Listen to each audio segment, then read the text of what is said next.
Assalamualaikum warahmatullahi wabarakatuh. Selamat datang di KOKMP, Komunitas Kajian Ilmu Manajemen Pendidikan. Perkenalkan, nama saya Dana Fitriana.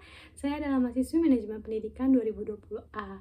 Pada video ini saya akan membahas materi tentang analisis lingkungan pemasaran yang bersumber dari buku karya Sugianto dan Ugeng Budi Haryoko tahun 2020. Semoga bermanfaat. Jangan lupa di like, komen, dan subscribe ya. Yuk langsung aja kita simak informasi berikut ini. Yang pertama, kita membahas tentang apakah yang dimaksud dengan lingkungan pemasaran.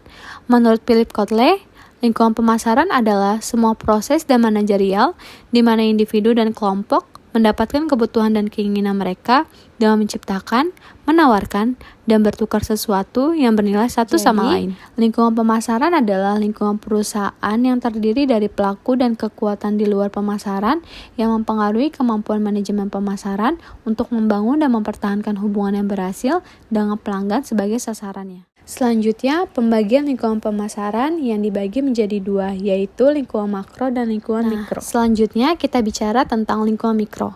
Lingkungan mikro pemasaran terdiri dari pelaku atau pihak yang dekat dengan perusahaan dan mempengaruhi secara langsung kemampuan perusahaan untuk melayani pelanggan. Lingkungan mikro terdiri dari, pertama, perusahaan. Dalam lingkungan internal perusahaan, terdapat manajemen puncak, riset dan pengembangan, keuangan, pembelian, manufaktur, dan akuntansi. Kedua, pemasok. Pemasar perlu memonitor dan mengevaluasi bagaimana ketersediaan sumber daya bagi kegiatan pemasaran, baik menyangkut biaya, pengiriman, dan kelangkaan. Ketiga, perantara. Para perantara ini meliputi middleman, perusahaan distribusi fisik, biro jasa pemasaran, dan perantara keuangan. Keempat, pelanggan. Ada beberapa tipe pelanggan, diantaranya pasar pelanggan, pasar bisnis, pasar perantara, pasar pemerintah, dan pasar internasional. Kelima, pesaing. Pesaing memiliki derajat yang berbeda. Ada pesaing yang sangat dekat dan ada pula yang sangat jauh. Jauh dekatnya tergantung kepada karakteristik produk yang ditawarkan dan kedekatan konsumen yang dimiliki. Keenam, masyarakat atau publik. Kekuatan publik seringkali menjadi besar sekali mempengaruhi penjualan produk. Hubungan baik dengan publik tentu perlu dijaga dalam konteks ini agar setiap langkah dalam kegiatan pemasaran tidak menimbulkan masalah kepada mereka. Selanjutnya, lingkungan makro. Lingkungan makro terdiri dari kekuatan sosial yang lebih besar yang mempengaruhi lingkungan mikro, dan selanjutnya akan mempengaruhi kinerja secara tidak langsung terhadap pemasaran.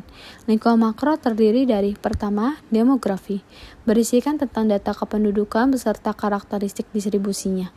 Di sini perusahaan perlu melihat kecenderungan demografi utama dan karakteristiknya karena dapat berimplikasi pada pengambilan keputusan dalam perencanaan pemasaran.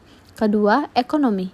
Pemasar harus memahami kecenderungan utama dalam hal pendapatan masyarakat dan adanya pola pembelanjaan yang berubah-ubah, karena hal tersebut akan mempengaruhi faktor beli dan pola pembelanjaan.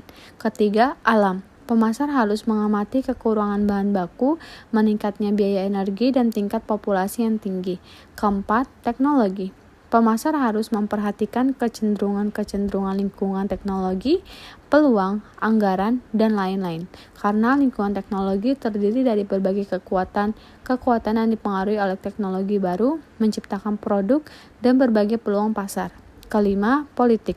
Beberapa kecenderungan utama politik hukum yang mampu mempengaruhi manajemen pemasaran adalah undang-undang yang mengatur pemerintah, adanya perubahan undang-undang, serta kelompok pembela publik.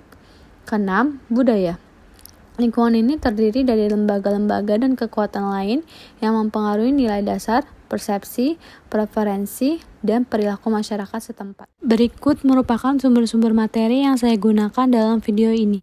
Sekian materi yang dapat saya bahas. Terima kasih atas perhatiannya. Sampai bertemu di video selanjutnya. Wassalamualaikum warahmatullahi wabarakatuh.